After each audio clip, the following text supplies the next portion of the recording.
Isang mapagpalang umaga po sa ating lahat. Panibagong araw na naman mga lods, panibagong kabutihan. At syempre mga lods, panibagong ulam na naman. Korean foods naman tayo ngayon mga lods. Shoutout sa mga mahihilig sa mga Korean foods. Ang in-order ko nga pala dyan ay saba fish and beef.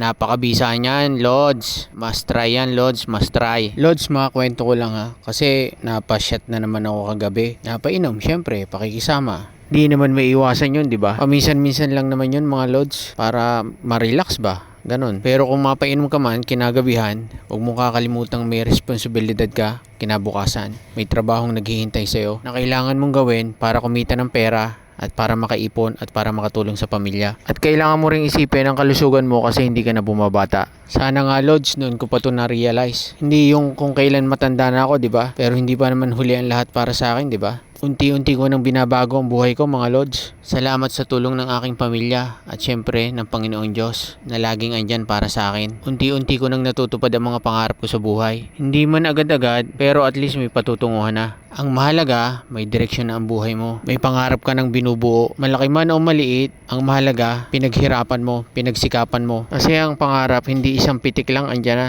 Kailangan mo ding paghirapan. Nahanda ka salubungin lahat ng balakid sa iyong daraanan. Alam ko hindi madali, pero kung may pangarap ka, kakayanin mo lahat. Ikain na nga lang natin to mga Lods, tara!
Paano ba Lods? Kung nakarating ka sa part na to, maraming salamat sa'yo. Before and after, walang natira eh. Bye-bye!